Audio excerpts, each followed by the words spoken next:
Okay, so hi, my name is Lisa, and I will talk to you about exploring the links between neurodivergence and cognitive aging. I'm neurodivergent myself, I'm autistic and have ADHD and other disabilities. And usually my research focuses on neurodivergence.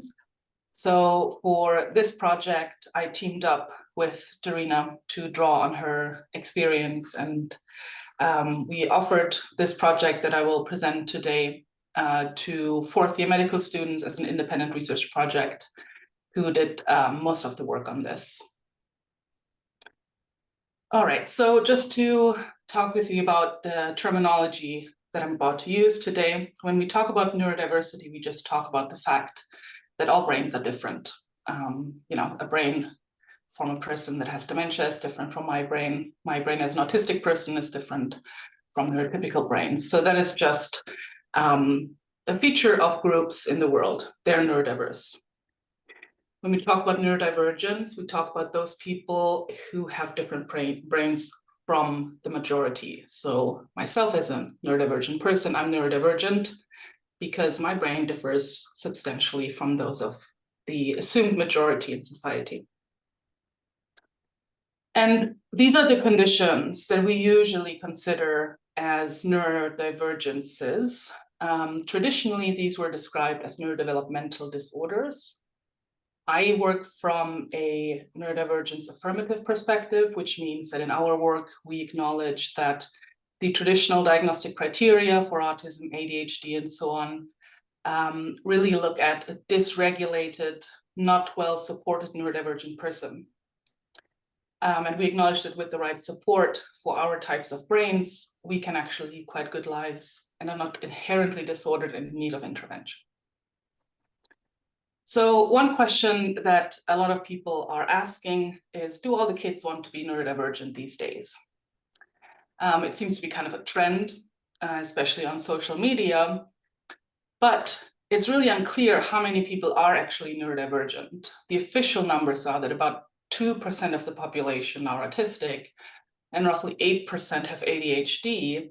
But this is likely, the numbers are likely much higher due to how we diagnose people, and especially how we've done it in the past. Because like I said, the traditional diagnostic criteria are about what bothers neurotypical people, about dysregulated neurodivergent people, and not so much about what we would be if we were really well supported.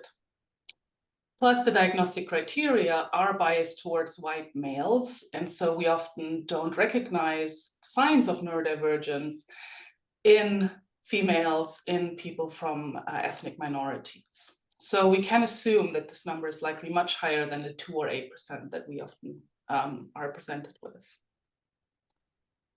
Also, individuals from any group can be neurodivergent, and they differ in all aspects of human characteristics.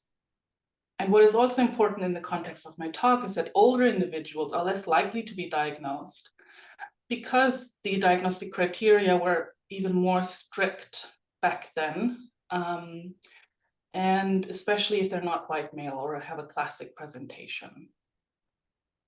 But why are we looking at a potential link of neurodivergence and cognitive aging?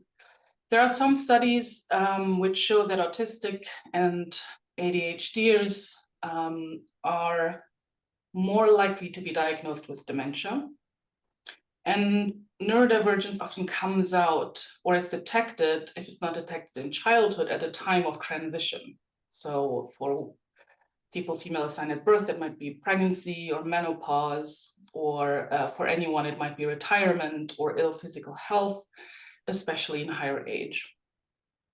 But we see also an overlap in neurodivergent traits and things that might become more difficult with aging. So our executive function as neurodivergent people is often quite poor, although we have something called a spiky profile, which means that some things we can do really, really well, and other things are really difficult. So for example, I quite enjoy giving talks to a lot of people, and I think I do that quite well, but I cannot call my doctor when I'm ill because I cannot use the phone, and my husband has to do that for me. So that's kind of a spiky profile there.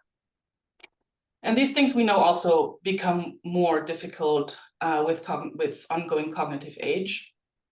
Attention is something that is often difficult for neurodivergent people, especially if it's something that's not in our interest, in our special interest. We might have difficulties holding attention, which of course we also see with higher age.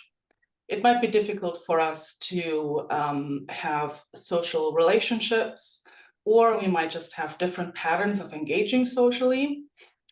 And we might also withdraw socially because of that, because we don't quite feel at home in this world that is not made for us, which we also see often in older adults. And then there are problems with working memory, especially in people with ADHD, that of course remind us of cognitive aging and of dementia especially. So in the current study that we did with our students, we wanted to see, are there overlapping traits and presentations of neurodivergence and cognitive aging or cognitive decline in older adults? So we conducted a cross-sectional online survey, and we had 299 participants just from the general population over the age of 50. And we asked them to fill out brief screening questionnaires for autism and ADHD, the cognitive difficulty scale, and a subscale from a questionnaire called the Camouflaging Autistic Traits Questionnaire, especially the compensation subscale, which describes strategies that people might use to actively compensate in social situations, for example, by copying body language and facial expressions, or learning social cues from movies and books and then copying those. We also asked a bunch of demographic questions and about health, and we asked them to fill out a questionnaire about difficulties with daily activities. So these were our participants. We had roughly 50-50 male and female assigned at birth, and our sample was mostly white. And this is something that I find really interesting. So we gave people the ASRS-5, which is an ADHD questionnaire with just 5 items. And it usually asks about experiences as an adult, but we also changed the questions to ask about whether these traits were already present in childhood. And I'm presenting you here an average score of both the childhood and adult scales that we used.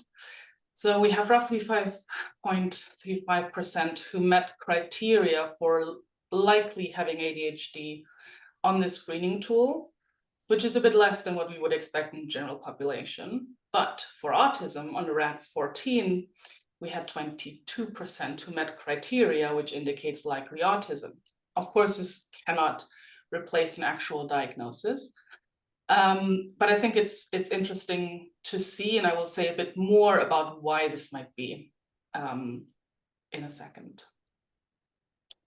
So the first thing we did is we just correlated all of our measures, and all of them correlated significantly. But like I said, some of these might be due to the items on the questionnaires actually asking about very similar things. You can see here that the cognitive difficulty scale, attention and concentration subscore correlates with ADHD, which, you know, the kind of the trademark of ADHD is problems with attention and concentration. And if you look at the individual items, they actually almost say the same thing. So with the tools that we used, we can't rule out that you know, that was a big reason for why we see these correlations here. We then ran some regressions, and these are all just you know, preliminary analyses from kind of a pilot study. And we first wanted to look at whether the continuous scores on the autism and ADHD scales would predict the total cognitive difficulty score, which they did. When we added some demographic variables, as you can see, they did not significantly change anything. So age, sex, ethnicity, and years of education did not have any impact. But then when we added the score of how many difficulties people have with daily activities, that was a significant predictor, and also whether people had poor hearing, which we know is a risk factor for dementia. But what I also need to say about this is that neurodivergent people often have something called delayed processing, where especially with with spoken words, they might not quite understand what is said until like 3 seconds too late. So it might also be that some sensory sensitivities or processing delays play into it here. Then we also wanted to see what predicted compensation, so the strategies used to compensate in social situations. And again, autism and ADHD predicted that, and also the cognitive difficulty scale. Again, none of the demographic variables predicted it, although sex is very close. And then this time, daily difficulties was not a predictor, but hearing impairment still was. Okay, so to quickly conclude, we found these positive correlations between neurodivergent traits and age-related cognitive difficulties, but perhaps this is also because of an item overlap. But this is important because it might actually show that there is some transdiagnostic overshadowing that might be an issue, where an undiagnosed neurodivergent person, presents with memory issues or with attention issues, and because they're older, it's assumed it's maybe early dementia, but it might just be ADHD that is very dysregulated. So I will stop there, but I just want to say that the end goal we have is that we have sensitive and specific screening tools that can tease this apart so that people can be better supported.